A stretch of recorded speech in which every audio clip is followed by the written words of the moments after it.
Amados, o título da mensagem de hoje é Eu Amei o Mundo. E você?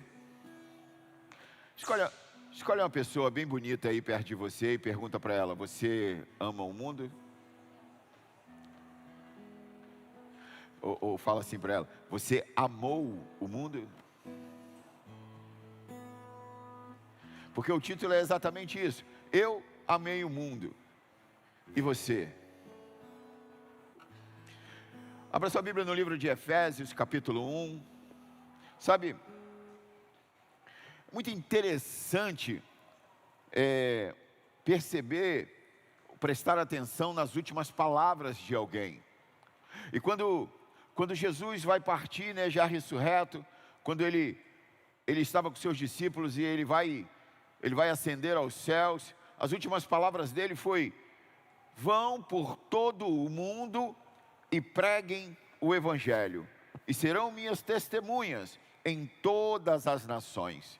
É interessante, é tão importante, porque isso era o mais importante para ele. Ele não diz para os seus discípulos, isso é, para a sua igreja, ele não diz para a sua igreja: construam templos, construam edifícios. Embora isso seja muito bom, né? É muito bom ter um lugar para nós congregarmos, muito bom ter um lugar confortável. Mas essa não é a missão da igreja. É uma necessidade que a igreja tem, mas não é a missão. E ele também não disse para fazermos congressos, para fazermos eventos. Ele não falou nada dessas coisas. Apesar que muitas dessas coisas que fazemos, que não são más, são boas, que são necessárias, mas não é o objetivo da igreja. Porque o mandato de Jesus, o mandato crucial de Jesus, o mais importante, o que ele diz de mais importante é: vão a todas as nações. Sabem que essa é a missão da igreja. A missão da igreja é a expansão do Evangelho por todas as nações. E a eficácia dessa missão está determinada pelo que vemos. Aí eu te pergunto e não me responda: o que você anda vendo? Pelo que vemos, pela nossa visão. E quando eu falo visão, eu não estou falando a visão da igreja, da nossa igreja local. Não é disso que eu estou falando. Porque os filhos de Deus precisam ter uma visão. E a visão é a visão dos céus. E o que vemos vai determinar o quão eficazes nós seremos nessa missão. Quem está em missão aqui? Todos nós estamos em missão. Então eu preciso colocar essa base, né, esse fundamento. E o fundamento que eu quero começar colocando é: nós, Igreja de Cristo, quem é a Igreja de Cristo aqui comigo? Nós, Igreja de Cristo, precisamos ver o mundo na perspectiva de Deus, para que nós possamos ver o que Deus está vendo, ou o que Deus está fazendo. Abra sua Bíblia em Efésios capítulo 1, a partir do verso 18. Efésios capítulo 1, a partir do verso 18. Conforme você encontrar, dá um glória a Deus aí no seu lugar. Você que não encontrou, dá um glória a Deus também. Você que está procurando um aleluia. Você que vai ver no telão, um glória a Deus. Vamos lá então. 18, diz assim: oro. O apóstolo Paulo está orando. Vamos ver que oração é essa. Oro, ainda para que os olhos do vosso coração sejam iluminados, para que saibais qual é a real esperança do seu chamado, que Ele vos fez, Ele o Senhor, Ele vos fez. Quais são as riquezas da glória da sua herança dos santos. Interessante, né? O apóstolo Paulo está orando para que nós vejamos, para que sejam iluminados os nossos olhos. Ele está dizendo, é uma oração do apóstolo. Ele está falando, eu oro para que os teus olhos sejam iluminados. Eu oro para que você veja. Aí a pergunta que cabe aqui é, o que nós não estamos vendo, que precisa que o apóstolo Paulo ore para que vejamos? Verso 19. E a incomparável grandeza do seu poder para conosco, os que cremos. Tem alguém aqui que crê? Os que cremos, conforme a atuação da sua potentosa força, esse mesmo poder que agiu em Cristo, ressuscitando dos mortos e o entronizando à sua direita nas regiões celestiais. Presta atenção, aqui está dizendo que Deus, pelo poder, o poder dele, o seu pondertoso poder, o colocou, ressuscitou a Cristo e o colocou nas regiões celestiais. Guarda essa informação. E o colocou nas regiões celestiais. Verso 21. Muito acima de toda potestade, autoridade, poder e domínio, e de todo nome que se possa se pronunciado, não somente nesta era, mas da mesma forma na que há de vir. Também sujeitou tudo o que existe debaixo dos seus pés, e designou cabeça sobre absolutamente tudo que há, e o concedeu à igreja, que é o seu corpo, a plenitude daquele que satisfaz tudo quanto existe, em toda e qualquer circunstâncias. Bom, aqui dá um seminário esse texto. Tem tanto assunto aqui, a gente pode ficar aqui até semana que vem falando desse texto aqui. Mas eu quero destacar aqui que Jesus Cristo se assentou nas regiões celestiais. Ele está à direita do Pai. Amém? Glória a Deus. Agora, vai para o outro capítulo, vai para o capítulo 2, Efésios 2. Vamos ver que interessante que tem aí. Efésios 2. Conforme você encontrar, dá um glória a Deus.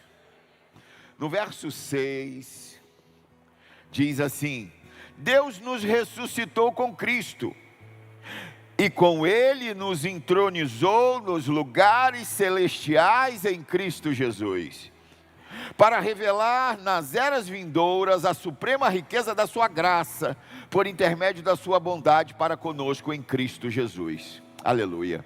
Até aí. Então no capítulo 1, ele diz que Deus ressuscitou a Cristo e o fez assentar nas regiões celestiais. No capítulo 2, ele diz que nós ressuscitamos em Cristo e nos assentou em Cristo nas regiões celestiais. É muito importante você entender isso, porque eu sei que você já sabia disso, ou provavelmente já leu isso. Mas será que você tem a revelação do que isso significa? Porque nós precisamos assumir isso como uma realidade em nossas vidas. Você sabe que na Bíblia está escrito que nada do que foi escrito à toa. O que a Bíblia diz é: tudo que foi escrito para o nosso ensino foi escrito. Então nós precisamos entender, nós precisamos receber a revelação e crer que nós estamos em Cristo nas regiões celestiais. Esse é um ponto de partida para entender o que Deus quer ou o que Deus está fazendo. Quem quer saber o que Deus está fazendo? Aleluia.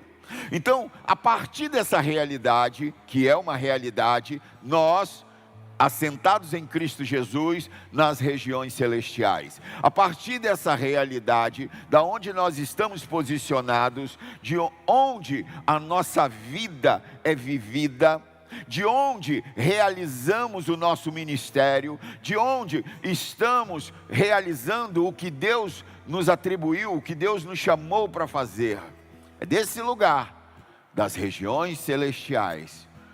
Por isso, para continuar esse assunto tão interessante, abre a sua Bíblia em Filipenses, capítulo 3. Filipenses, capítulo 3, a partir do verso 18. Porque não se trata do que nós temos que dizer, mas se trata do que Deus já disse. E o que Deus disse, vamos descobrir aqui, Filipenses 3, 18.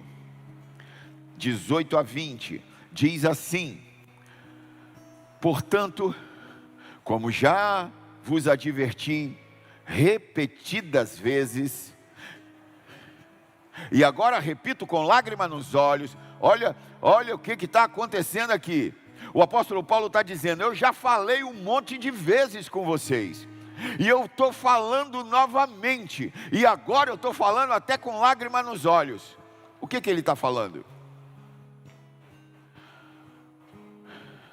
Que há muitos que vivem como inimigo da cruz de Cristo. Misericórdia.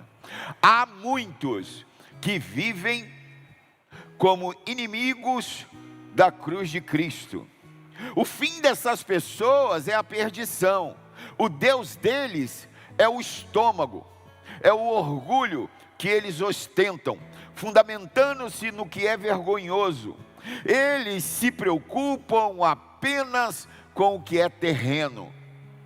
No entanto, a nossa cidadania é dos céus, de onde aguardamos com grande expectativa o Salvador, o Senhor Jesus Cristo. Amados, o apóstolo Paulo está dizendo que dentro da congregação tem pessoas que se comportam como inimigos da cruz. E alguém pode dizer assim: não, está falando de um desviado, está falando de um ateu, está falando, não, ele está falando com a igreja. Ele está falando com a igreja. O verso 19, ele está falando: o seu destino é a destruição. Ele está dizendo: adoram o Deus dos seus desejos. Quer dizer, eles vivem para realizar a sua vida.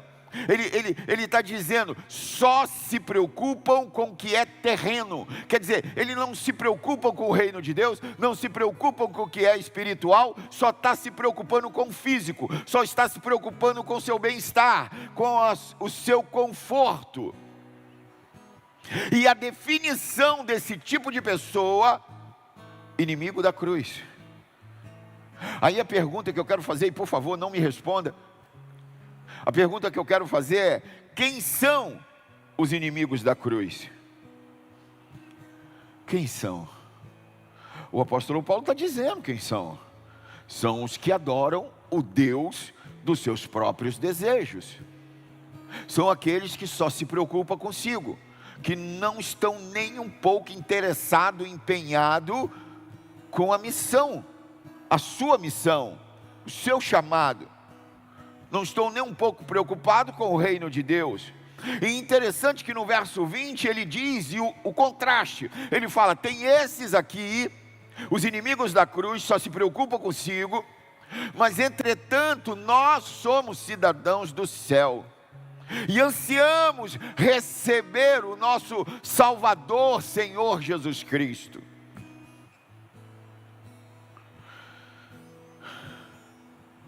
E aí surge uma pergunta, para que você se faça, olhe para dentro de você: qual é o seu passaporte?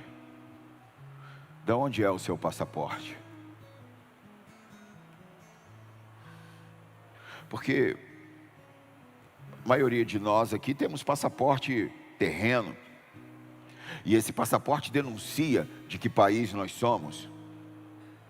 Algumas pessoas, por paternidade, por avós, enfim, né, ascendência, tem dupla cidadania. O que eu quero dizer é que o passaporte indica um país que você representa, o país que você, da onde a sua origem, o país da sua origem. E é interessante que o apóstolo Paulo, primeiro ele diz quem são os inimigos da cruz, mas em contraste ele já diz: nós somos cidadãos do céu. Então ele está dizendo que os inimigos da cruz só se preocupam com o que é terreno, mas nós somos cidadãos do céu.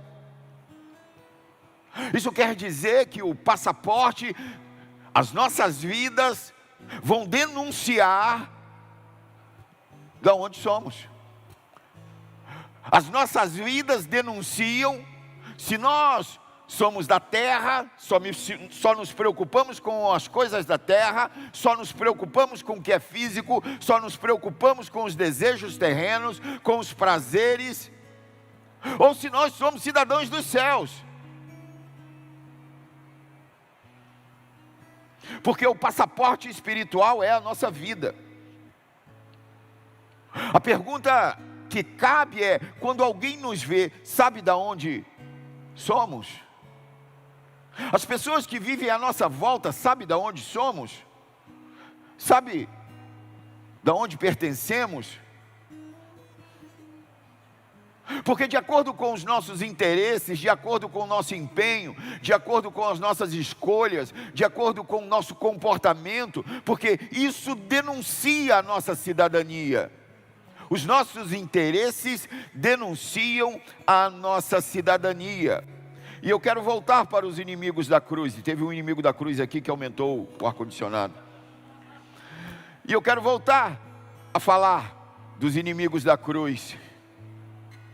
Porque duas características fundamentais que Paulo destaca: adoram Deus dos seus próprios desejos, só pensam no que é terreno. Amados, pode haver pessoas em nossas congregações que estão aqui há anos, que frequentam as reuniões, que não faltam, pessoas que até participam do louvor, pessoas que participam de ministério, pessoas que se declaram filhos de Deus, mas o seu interesse são seus próprios interesses. A sua vida é que importa, o seu bem-estar é que importa, o seu jeito é o que interessa. E utilizam a Deus para alcançar os seus objetivos, pensando só no que é terreno. Mas Paulo diz: não eu, o Senhor, são inimigos da cruz. Então isso faz entender que pode haver pastores, evangelistas, mestres, inimigos da cruz, líderes, diáconos, inimigos da cruz. Porque o que define não é como nos chamam, muito menos o que fazemos dentro da igreja. O que define são os nossos interesses. O que movimenta as nossas vidas. Nós só pensamos no que é terreno, ou nossos interesses estão acima? Porque, amados, eu como pastor, eu posso estar aqui fazendo a obra de Deus, mas o único interesse que eu possa ter é que o que eu faço prospere. E aí? E todo o meu interesse está em o que eu faço prospere. Então os meus desejos podem ser de que a igreja avance, para que eu prospere. Então eu uso Deus para conquistar os meus desejos. E definitivamente, estou fazendo para Deus com uma perspectiva absolutamente terrena. Era a hora que você deveria falar: misericórdia. Agora a segunda pergunta que eu quero te fazer, Colossenses capítulo 3, a partir do verso 1, Colossenses 3, a partir do verso 1. Colossenses 3, a partir do verso 1, diz assim: portanto, visto que foste ressuscitado com Cristo, está entendendo? Ele está falando, já que uma vez você já ressuscitou com Cristo, já que se você ressuscitou com Cristo, você está assentado em Cristo Jesus nas regiões celestiais, é isso que ele está dizendo. Portanto, visto que foste ressuscitado com Cristo, buscai o conhecimento do alto, onde Cristo está assentado à direita de Deus. Pensai nos objetivos do alto, não nas coisas terrenas, pois morreste e a vossa vida está escondida em Cristo com Deus. Interessante como que o apóstolo Paulo, ele vai repetindo as mesmas coisas, ele vai amarrando aqui essa conversa. Ele diz, se é uma verdade, se é uma realidade de que você ressuscitou com Cristo, se realmente ressuscitamos com Cristo, é isso que ele está dizendo. Interessante que ele não diz, porque um dia vocês irão ressuscitar com Cristo. Não é isso que está escrito. Porque no dia em que vocês ressuscitarem, não é isso que está escrito. É no passado, já ressuscitou. Você sabe que você ressuscitou no batismo, mas enfim, essa é outra pregação. Então ele diz, já que já ressuscitaram, busque as coisas de cima. Diante disso eu te pergunto e não me responda, onde está a sua atenção? Para onde você está olhando? O que tem consumido os seus pensamentos? Os seus pensamentos estão no reino de Deus? Ou os seus pensamentos estão nos seus próprios desejos e realizações? Vou falar de outra forma. A sua atenção está no reino de Deus? Ou a sua atenção está na terra?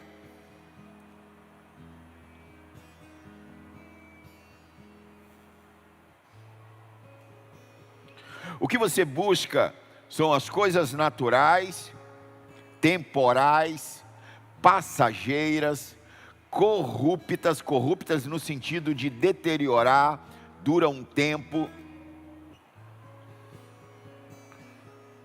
Ou você está com os olhos focados no reino?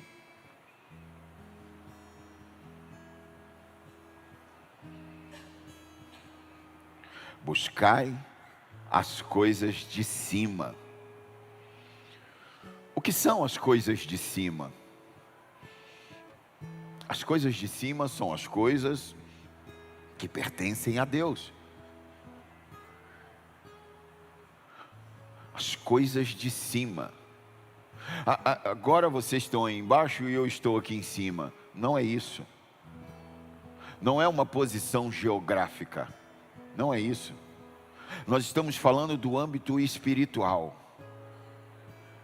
Nós estamos falando das coisas espirituais. As coisas de cima é tudo que pertence a Deus, o reino de Deus, as coisas espirituais. O que é celestial, o reino de Deus, não o que é terreno. E ele diz, concentrem a sua atenção nas coisas de cima e não na terra. Aí eu te pergunto, quais são os seus verdadeiros interesses? O que realmente importa para você? Os seus interesses são seus ou são de Deus? O que realmente estamos buscando? O que estamos perseguindo? Em que estamos investindo o nosso tempo? Em que estamos investindo os nossos recursos? Em que estamos investindo a nossa saúde? Os nossos dias? A nossa vida? Nos nossos próprios interesses terrenos, corruptíveis, passageiros, ou nos interesses de Deus? Essa é uma pergunta que, como igreja, temos que nos fazer. Como ministros do Evangelho, precisamos nos perguntar: onde tem sido o nosso interesse? O que temos feito? Tudo que eu faço é para Deus? É para a glória de Deus?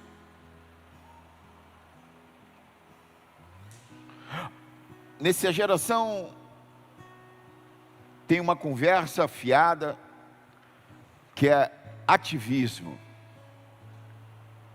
Tem uma outra conversa fiada que é preciso de tempo de qualidade. Com a minha família, ainda fala assim, com a minha família.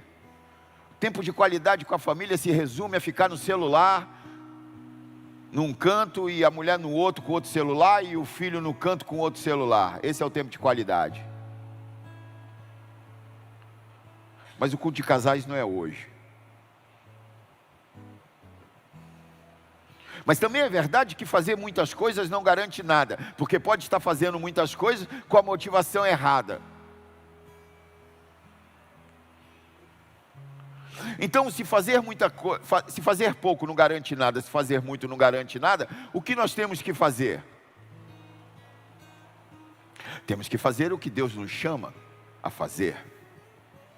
É por isso que é importante saber o que Ele falou, saber o que Ele vê, saber o que Ele está fazendo.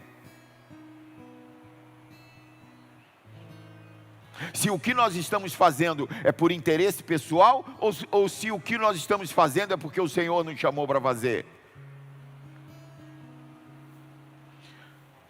Porque se o que nós estamos fazendo é por interesse pessoal, apesar de estar fazendo o bem e pareça espiritual, é tempo perdido.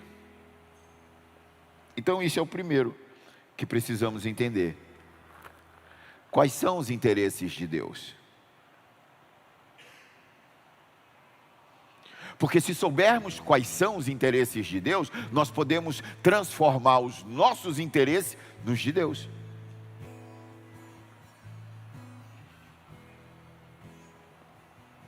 Porque os nossos interesses precisam ser os de Deus. Paulo diz muito claramente seus próprios interesses. Mas quem aqui morreu com Cristo? Para ser ressuscitado tem que ter morrido com Cristo, amém? Quem morreu? Quem morreu no batismo? Amém. E desde quando um morto tem interesse? E desde quando um morto tem vida própria? Porque o que está escrito é que a nossa vida ressuscitada, porque morremos, ressuscitou, a nossa vida está escondida em Cristo. Então o que interessa para Deus deve consumir a nossa vida. Então o que interessa para Deus deve absorver a nossa vida.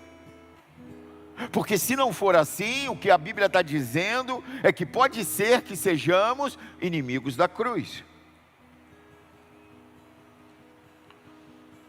E que a conclusão que chegamos aqui, ou que vamos chegar, é que fazer o que Deus quer, o que Ele quer é que o Evangelho seja expandido, pregado em todas as nações da terra.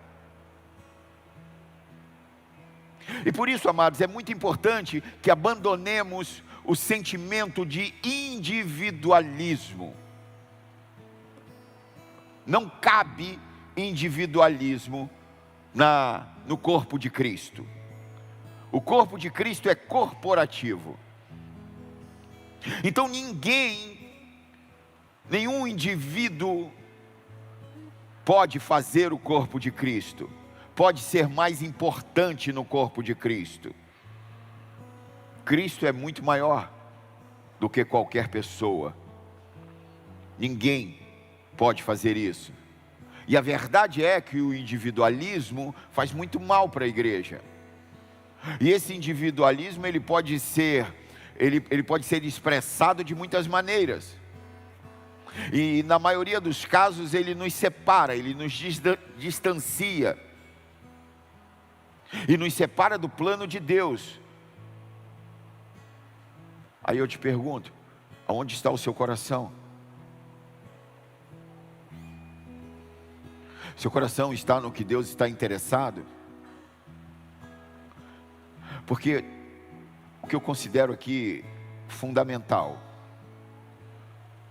que quando nós começamos a ler Gênesis,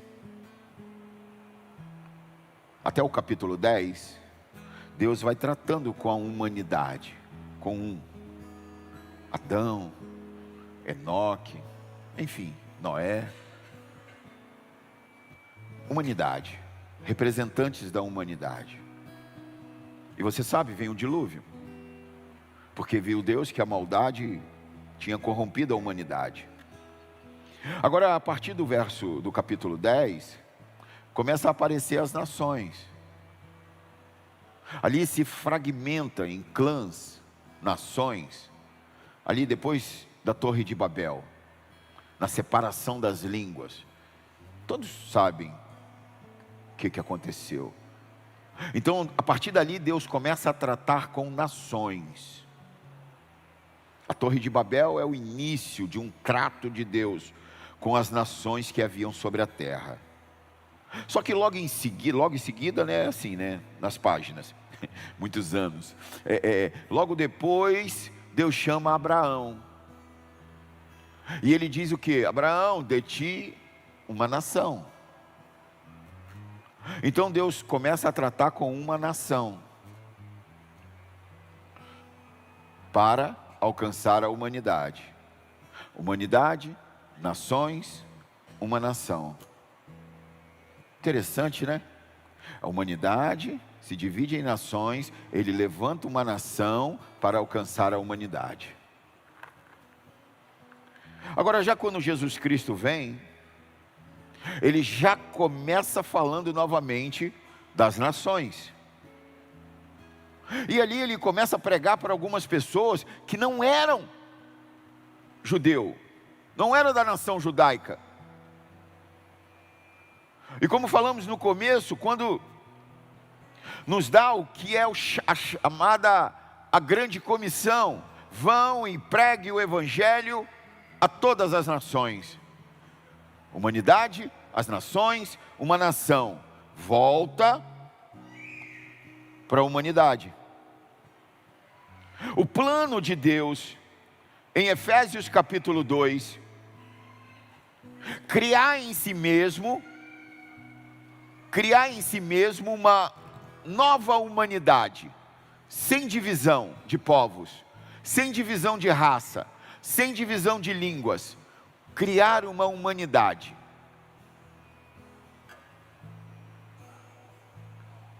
Uma humanidade, uma nova raça.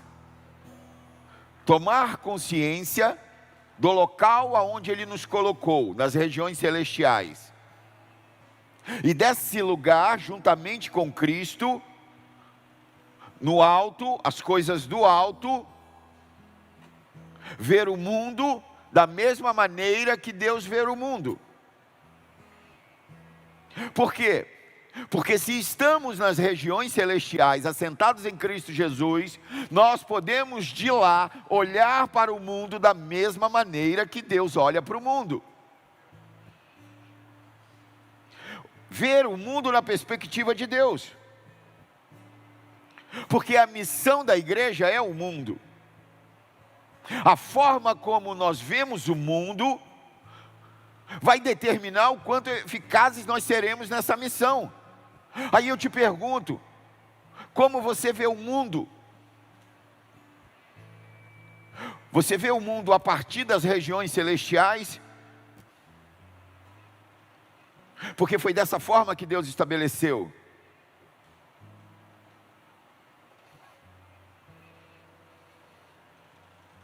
Interessante também é que muitos crentes pensam assim: as regiões celestiais é um lugar que eu tenho que alcançar. Não, não é isso. É um lugar que foi te dado. Foi te dado. Alguns pensam, se eu passar 20 anos em santidade, não é nada disso. Se eu não faltar a nenhuma reunião, nada disso. Morreu em Cristo, ressuscitou em Cristo, assentado nas regiões celestiais. Um fato consumado. Eu sei que a cultura igrejeira colocou cargas pesadas, como se o crente tivesse que passar por um percurso muito difícil para poder alcançar esse lugar. Só não é bíblico. É verdade que temos coisas a alcançar, mas tudo que tivermos que alcançar, temos que alcançar com base naquilo que Cristo já alcançou por nós. E o fato é que a obra foi consumada. Então, diante disso, vemos lá fora um mundo necessitado, corrompido, um mundo em decomposição, um mundo sofrendo, preso no pecado, escravo do pecado. Vemos pessoas se degradando. E quando nós olhamos, como igreja, generalizando agora, quando nós olhamos para o mundo, nós demonizamos. Quando algum frequentador da nossa igreja desvia, some da igreja, como é que se diz? Está no mundo, foi para o mundo.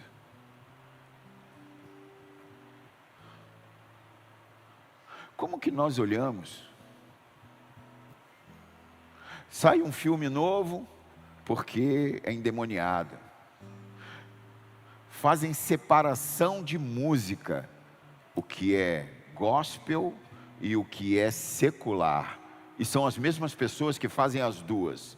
São os mesmos profissionais da música que compõem, que fazem os arranjos, são as mesmas.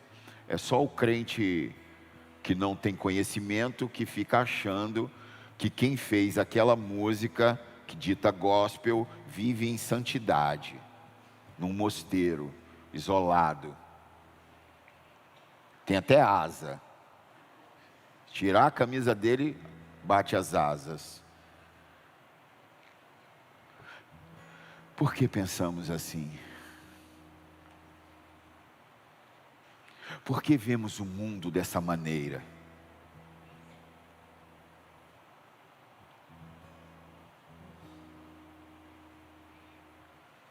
Por que temos tanto medo de chegar perto de alguém do mundo?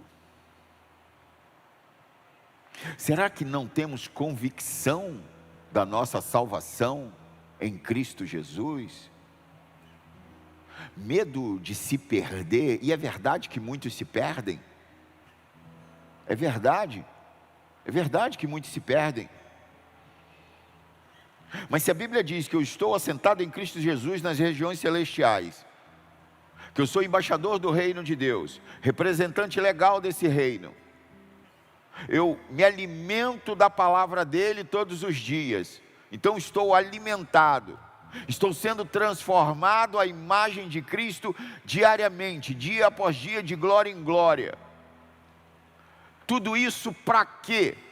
Para se esconder dentro de um templo, porque é um local seguro. Essa é a teologia do escapismo, que toma conta de 90% das igrejas no tempo de hoje. Eu preciso ver o mundo como Deus vê, porque se eu não vejo o mundo como Deus vê, ou eu estou equivocado, ou Deus está equivocado. Então você já sabe quem é que está equivocado, né? Porque Deus não está. João 3,16, o texto mais conhecido bíblico, o texto bíblico mais conhecido, porque Deus amou o mundo de tal maneira. O que seria tal maneira? Que quantidade de amor é essa, tal maneira? Tem algumas traduções que está escrito, amou tanto. O que é tanto? Qual a quantidade que Deus amou tanto? Sabe, agora o interessante é que a gente diz assim: não, Deus amou muito, muito mesmo. Eu imagino que Ele amou de uma maneira incalculável, porque olha o que Ele faz: deu seu Filho unigênito, para que todo aquele que nele crê não morra, mas tenha vida eterna. Você dá o seu Filho, que tamanho de amor é esse? Amou antes da cruz, foi por isso que Ele foi para a cruz. Na verdade, Ele amou na eternidade. A causa de Deus ter enviado seu Filho, o amor ao mundo. Que mundo? Esse que nós rejeitamos, que nós temos até medo. Esse mundo que eu e você estava lá também, eu estava. E a Bíblia diz que Ele me amou quando eu ainda andava deliberadamente na prática do pecado, e me resgatou do império das trevas, e me transportou para o reino de amor. Então eu só posso hoje estar aqui, porque um dia eu estava lá, e fui alcançado por esse amor dEle. Mas esse amor dEle foi através de alguma pessoa. Tal maneira. Apocalipse diz que o cordeiro foi imolado fora do tempo. Nós estamos no Cronos. Ele foi no Kairos. Ele envia o seu filho há pouco mais de 2000 anos atrás.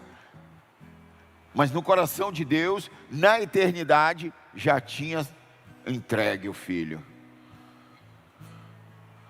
Mesmo sabendo o que o mundo iria fazer. Ele é onisciente, sabe de todas as coisas. Ele vê o tempo de fora do tempo. Ele não vê passado, presente e futuro. Ele vê tudo ao mesmo tempo. Ele está fora do Cronos. Então ele sabe o que o mundo vai fazer, e mesmo assim ele entrega o filho.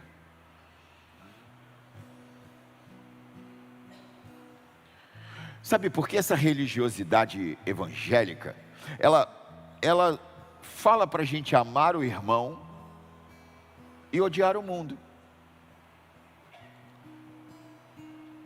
Mas ninguém conta que tem irmão que é pior do que os do mundo.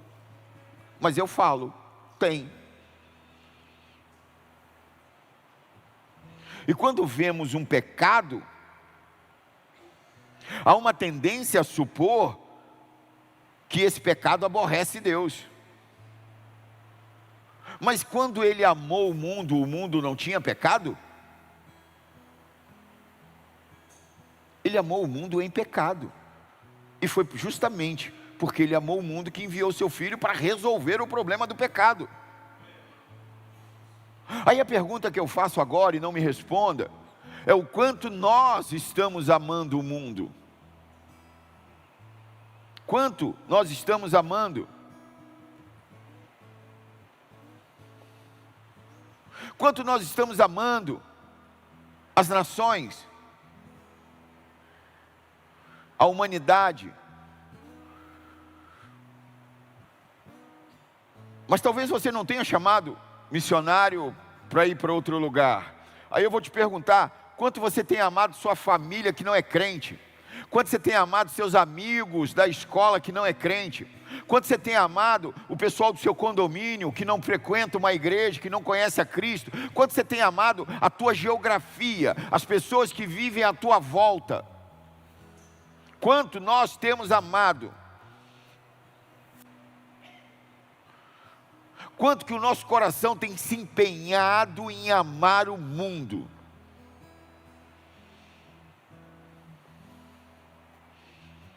Porque estamos sempre falando dos nossos problemas. Não, mas eu tenho um filho pequeno. Não, mas eu estou sem carro. Não, mas eu estou sem dinheiro. Não, mas eu estou isso. Não, mas eu estou com dor de cabeça. Não, mas eu tenho que ir na festa. Não, mas eu tenho que ir no aniversário de não sei quem. Não, mas eu tenho um compromisso.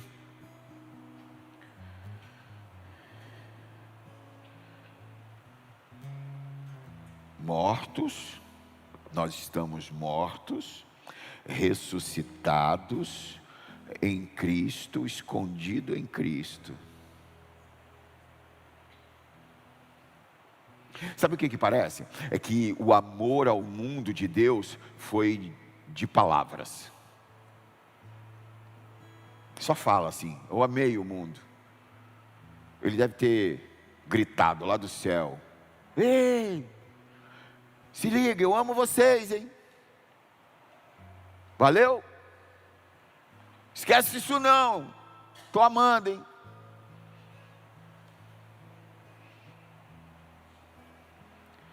Amor de ação, amor de entrega, amor de entregar, um amor em ação, não um amor de falar até papagaio fala. Amor não é amor de palavras, é amor de ação, amor de entrega, entregou o Filho, assim que Ele amou o mundo. E nós, o quanto nós temos amado o mundo? O que nós temos entregue ao mundo por amor? Porque Deus entregou o Filho, e nós temos entregue o quê? O que nós temos dado pelo mundo?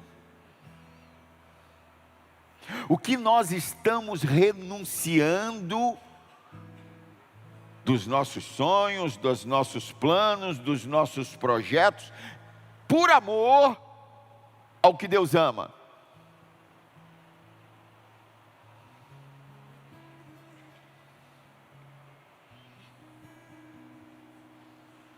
Eu sei, porque quando eu converti há pouco tempo, o evangelho que foi me vendido foi um evangelho que só trata de receber. Foi isso que foi me ensinado no início da minha caminhada. Vem para você receber, vem para você ser feliz, vem para alcançar, vem e receba. Tipo assim, toma uma muleta. E agora você é um pedinte, entra na presença e pede, entra na presença e pede, entra na presença e pede. Venha receber, receba, Deus vai te dar. Deus vai te dar, você não recebeu ainda, porque você não tem fé, mas vamos lá, a fé vai crescer, você vai receber,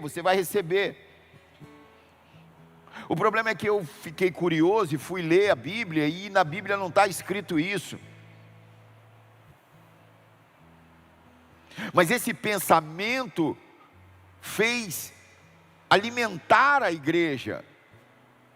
Esse pensamento de vem receber, vem ser curado, vem ser tratado, vem restaurar o seu casamento, vem.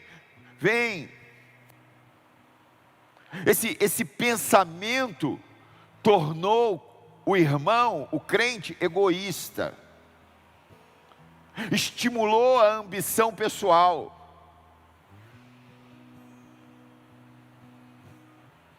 Por quê? Porque Deus é o Deus que dá tudo e não te demanda nada. Mas o evangelho que eu leio, que eu vejo na Bíblia, não é o evangelho que Deus dá tudo, mas é um evangelho que Deus pede tudo, absolutamente tudo. Aí a pergunta que cabe aqui é: o que nós estamos dispostos a dar?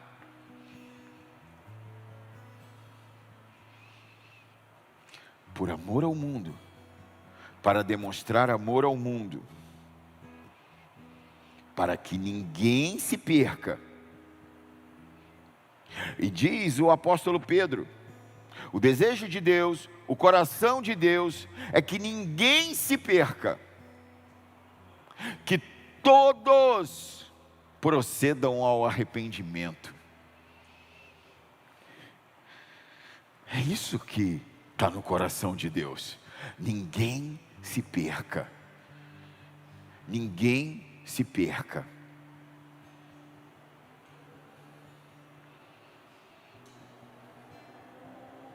estamos fazendo para que ninguém se perca? Como fazer para que ninguém se perca? Como?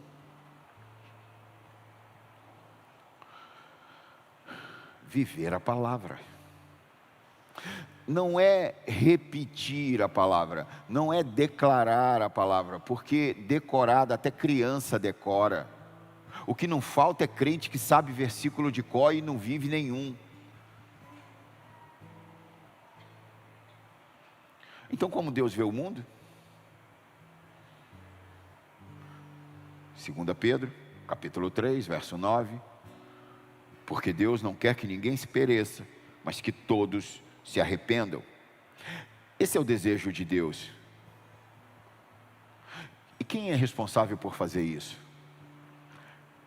Repete comigo: nós. Nós. Como podemos amar o mundo? Uma boa pergunta, né? Como podemos amar o mundo? Bom, se nós como igreja somos corpo de Cristo, então nós como corpo de Cristo precisamos amar o mundo. Então como que nós vamos amar o mundo? É melhor olhar para Jesus, né? Melhor ver o que Jesus fez. Aí eu vou olhar o que Jesus fez e eu vejo que Jesus em alguns momentos foi duríssimo. Mas sabe o que é interessante? Ele não foi duríssimo com os pecadores. Ele foi duríssimo com os religiosos. Ele não disse para a mulher adúltera: sepulcro caiado. Não, não falou não. Ele falou com os pastores. Ele falou com os pastores de Israel. Os escribas, fariseus, eram os pastores. Era eles que pregavam a palavra. Era eles que dirigiam a vida espiritual de Israel. E o que o Senhor chama eles? Raça de víbora.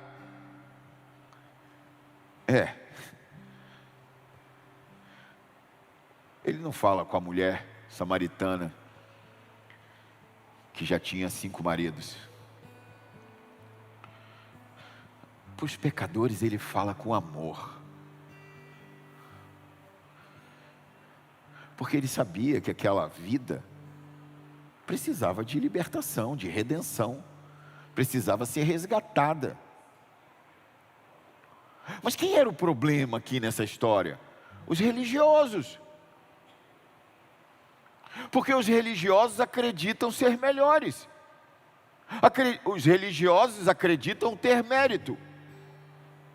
Por fora, muito bonito, com suas roupas, seus filactérios.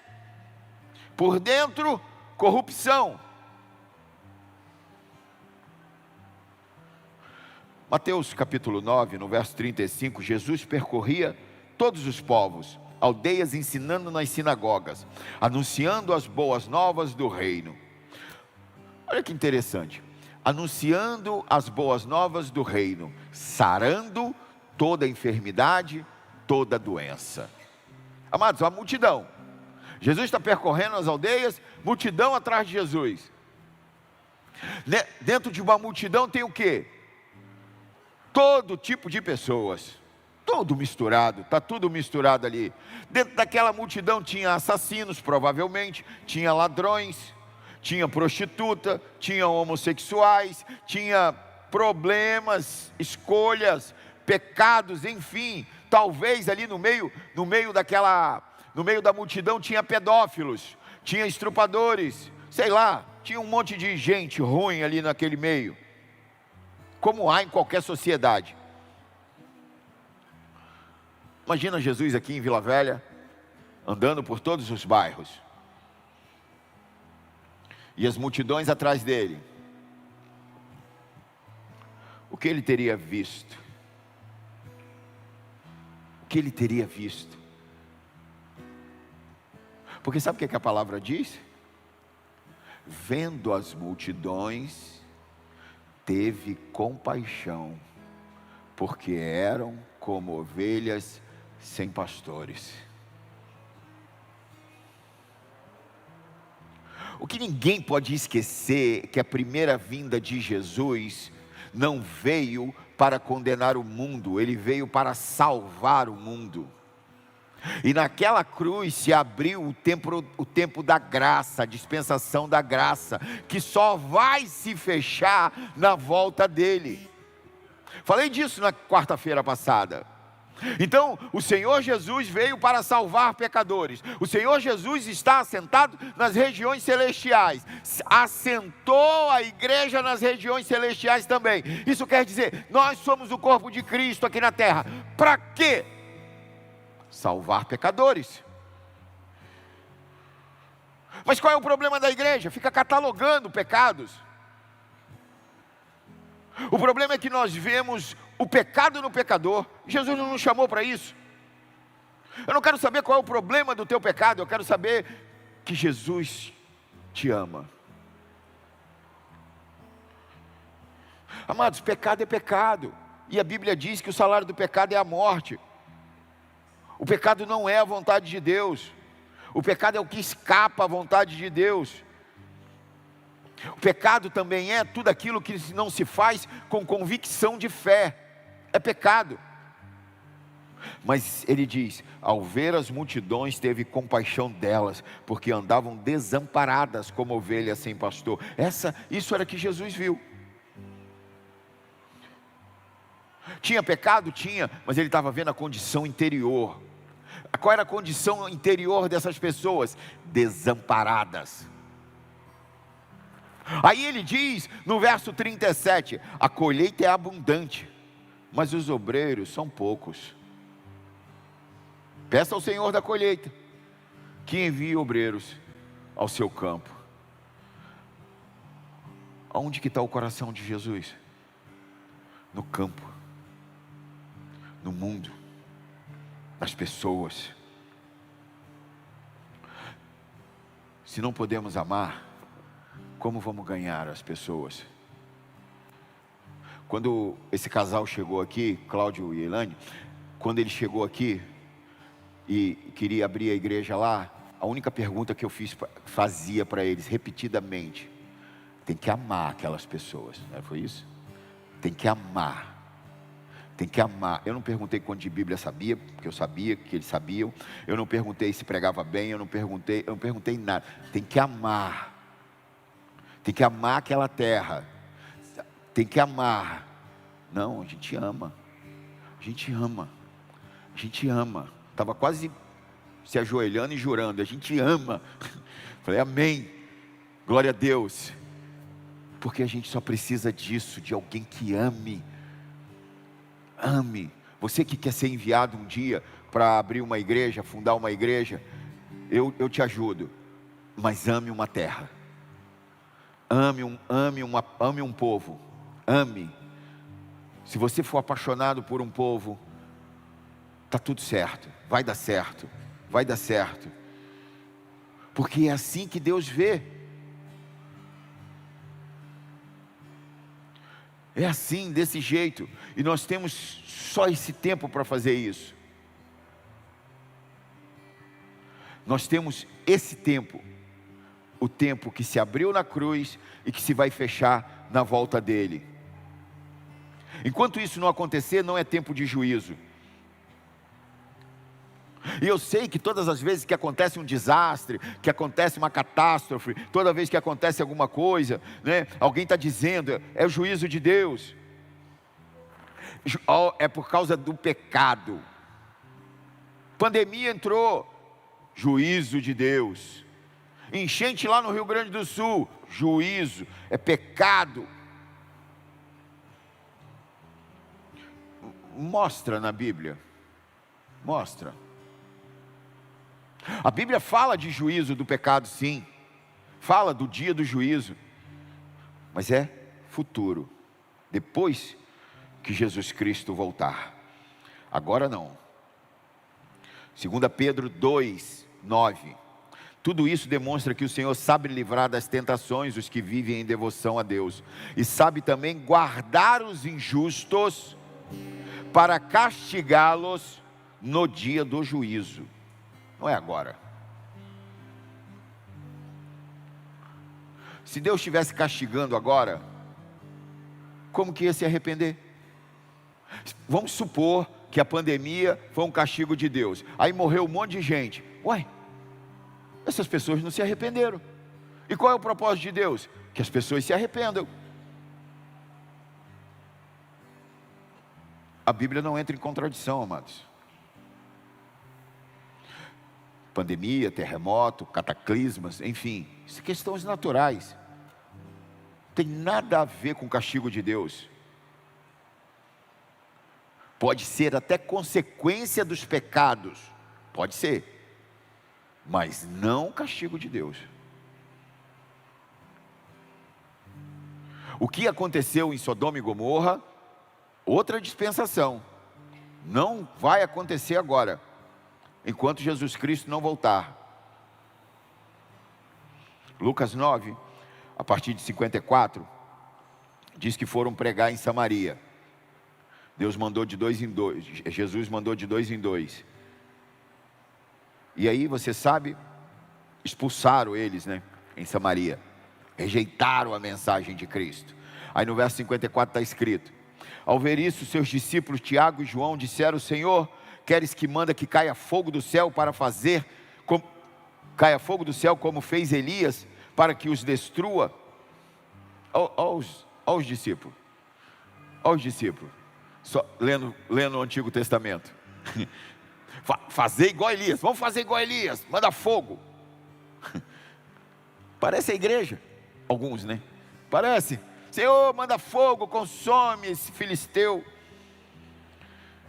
Além de filisteu, ainda é flamenguista. Manda fogo, Senhor. Mas sabe o que Jesus diz? Olha o que Jesus diz: vocês não sabem de qual espírito são?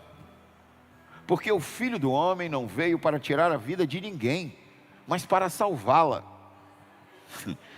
E foram para outra aldeia. Amados, Deus não vai tirar a possibilidade de ninguém de se arrepender. Deus quer que as pessoas se arrependam. Nunca é tarde para se arrepender. Deus não está matando ninguém por pecado. Deus matou o seu Filho para nos livrar do pecado. Nós precisamos entender isso. Nós precisamos ver o mundo dessa forma. Deus amou o mundo. Deus olha para o mundo com compaixão. Hoje não é o dia do juízo, mas hoje é o dia de Deus. 2 Coríntios capítulo 6,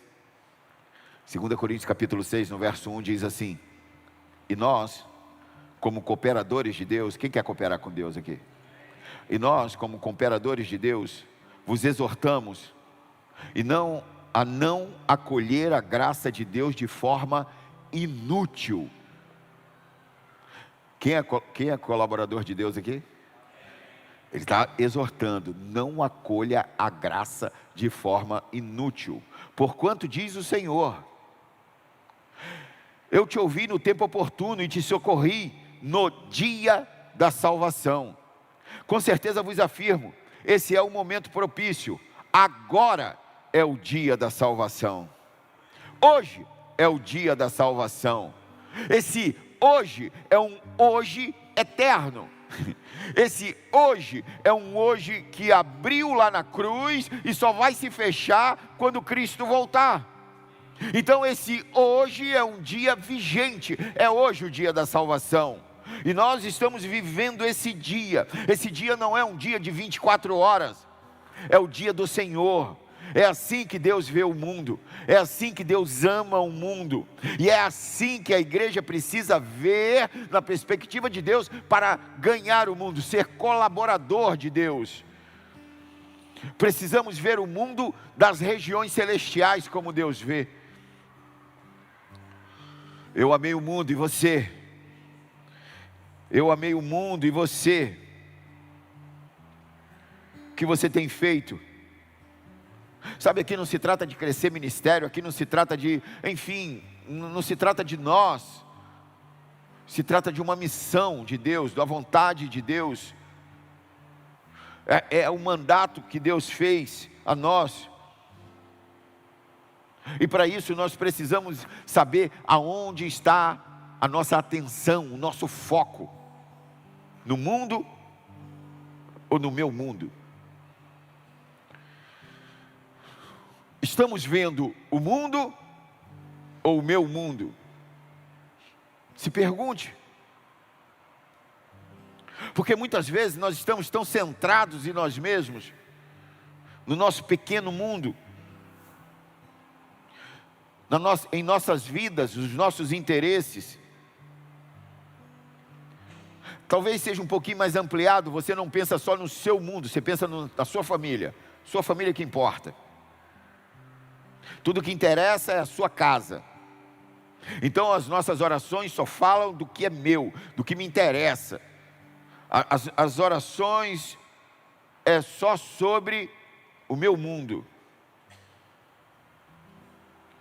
Você já se ouviu orando?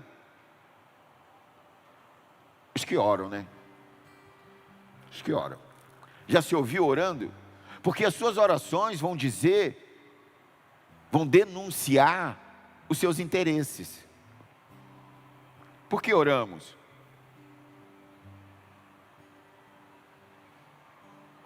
Porque os nossos corações precisam se voltar para o mundo. E eu não estou falando mundo no sentido evangélico, amém?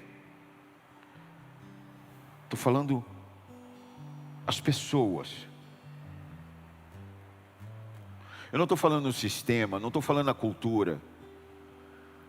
Eu estou falando as pessoas.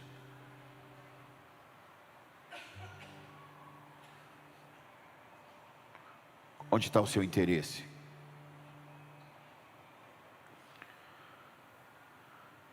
Porque os campos estão brancos, a colheita é abundante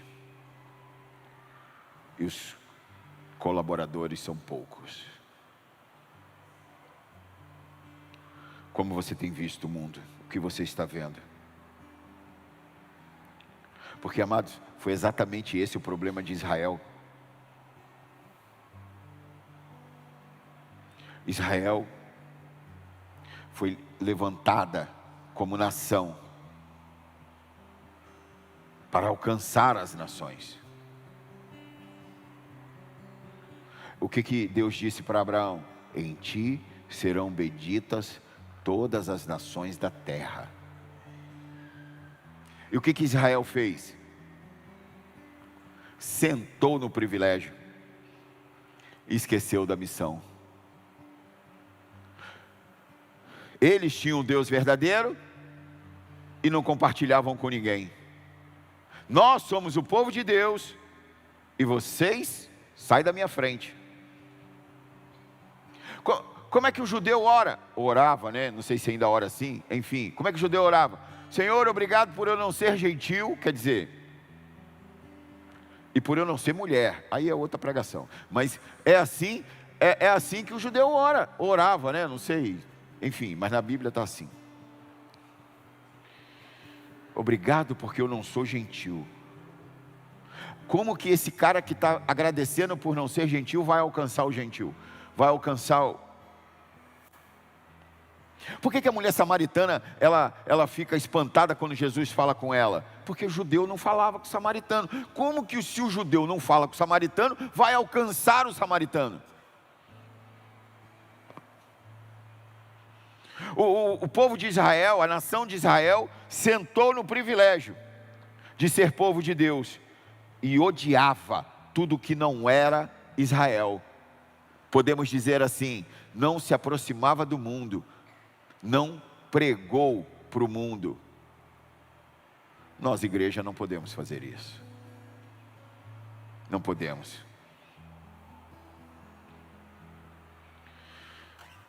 Não podemos. O nosso Deus é para compartilhar. É alcançados para alcançar. Nosso Deus é para compartilhar. Se você puder, fique de pé no seu lugar.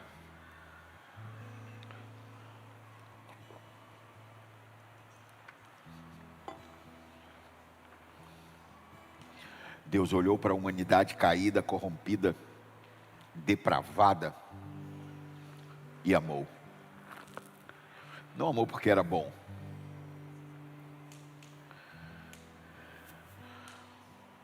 Não amou porque era bom. E o amor dele não foi somente declarado, não foi gritado do céu. O amor em ação, amor em carne, amor em sangue. Agora a pergunta que ecoa é: eu amei o mundo, e você? Eu amei o mundo e entreguei meu filho, e você? Vai fazer o quê? E você vai entregar o quê? Sabe, a pergunta não é quanto você ama a sua congregação, quanto você ama a sua família, quanto você ama seus irmãos. A pergunta é: quanto você ama as pessoas que estão no mundo sem conhecer a Cristo?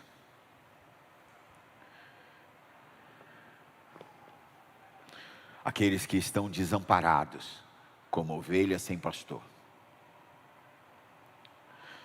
Daí, desse lugar, da onde você está, não esse lugar físico, o lugar espiritual, assentado em Cristo Jesus nas regiões celestiais.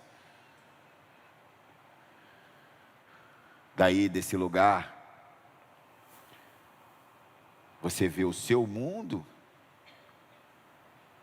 você vê a sua vida, seu ministério, sua bênção.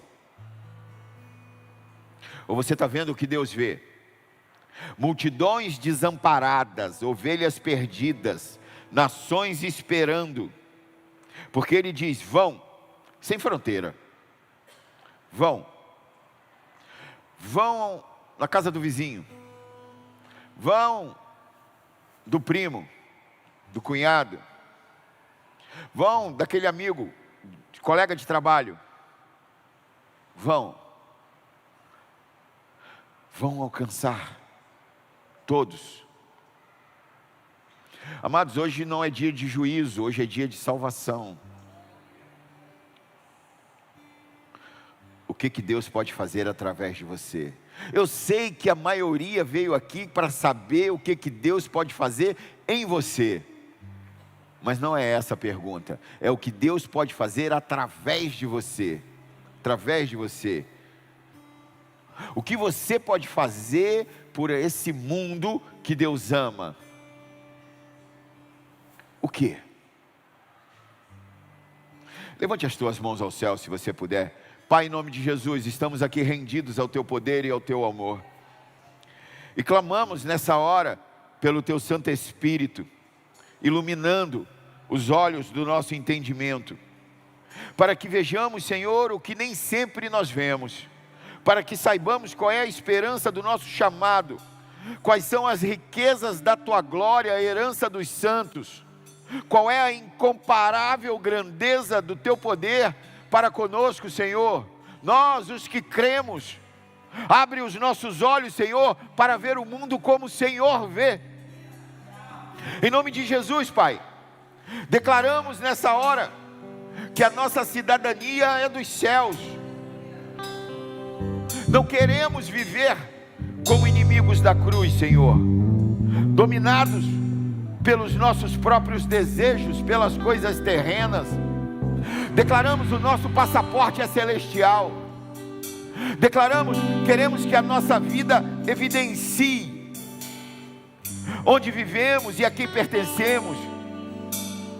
Que todos aqueles que vivem à nossa volta saibam: nós somos celestiais, Senhor, e queremos fazer o que o Senhor nos chamou a fazer.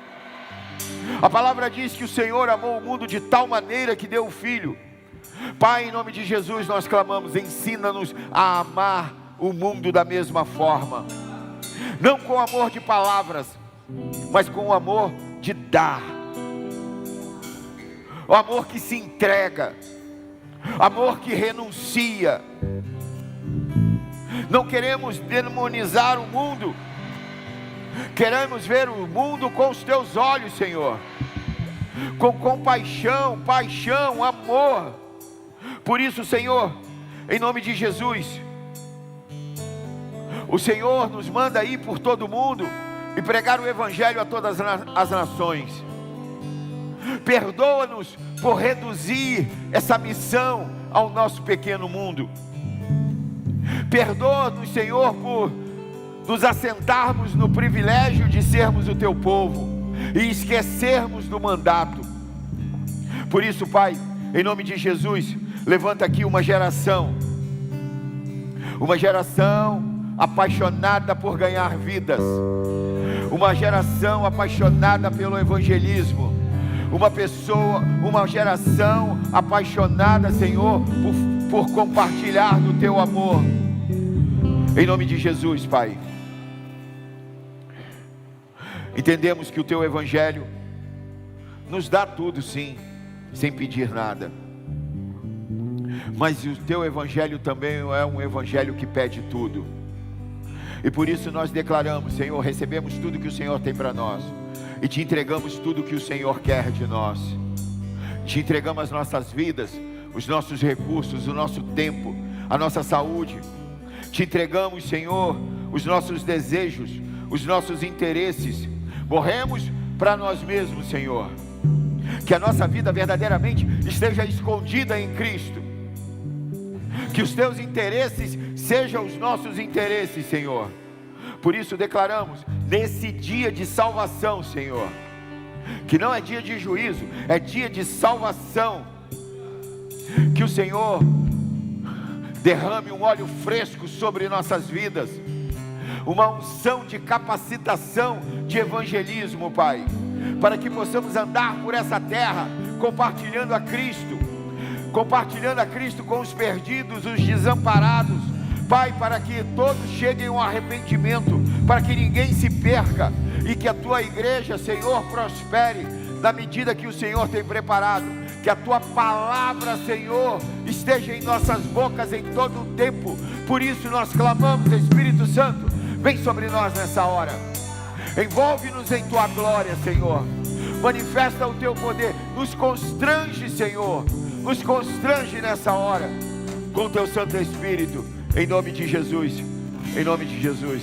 Coloque as marcas em mim, coloque as marcas que o amor fez em você, em mim. Clamamos,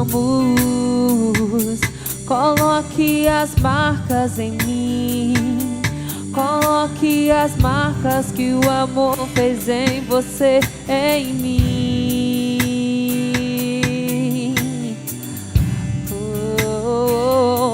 Coloque as marcas em mim, coloque as marcas que o amor fez em você, em mim. Pedimos, Deus, coloque as marcas em mim, coloque as marcas que o amor fez em você, em mim.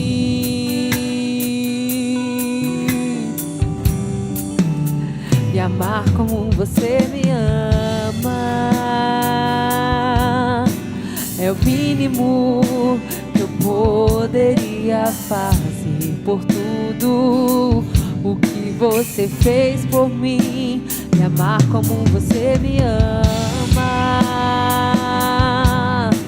é o mínimo que eu poderia fazer por tudo o que você fez por mim. Coloque as marcas em mim, coloque as marcas que o amor fez em você, em mim. Pedimos, Deus, coloque as marcas em mim, coloque as marcas que o amor fez em você, em mim.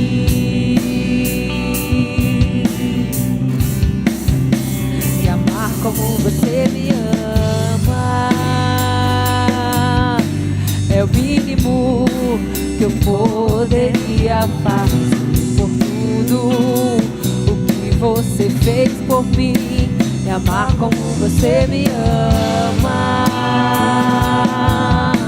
É o mínimo que eu poderia fazer por tudo o que você fez por mim. E ser suas mãos aqui na terra, e ser seus pés aqui na terra. Olhar com teus olhos de graça e amor, olhar com teus olhos de graça e amor. E ser suas mãos aqui na terra, e ser seus pés aqui na terra. Olhar com teus olhos de graça e amor, olhar com teus olhos de graça e amor. E ser suas mãos aqui na terra, e ser seus pés aqui na terra. Olhar com teus olhos de graça e amor, olhar com teus olhos de graça e amor. E ser suas mãos aqui na terra, e ser seus pés aqui na terra. Olhar com teus olhos de graça e amor, olhar com teus olhos de graça e amor. E ser suas mãos aqui na terra, e ser seus pés aqui na terra. Olhar com teus olhos de graça e amor, olhar com teus olhos de graça e amor. Coloque suas marcas em mim, coloque as marcas que o amor fez em você, em mim.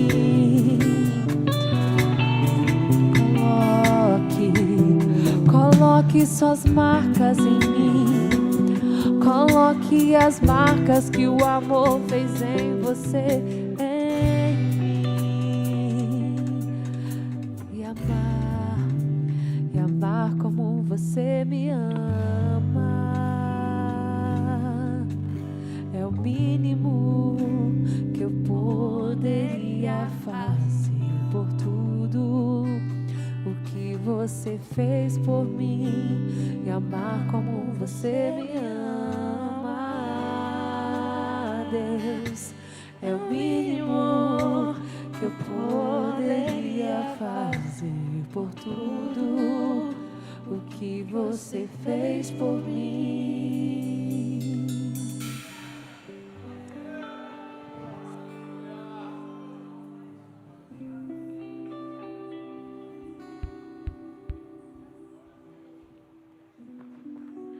João capítulo 17, a partir do verso 15. Não peço que os tires do mundo, e sim que os guarde do mal. Eles não são do mundo, como também eu não sou. Santifica-os na verdade.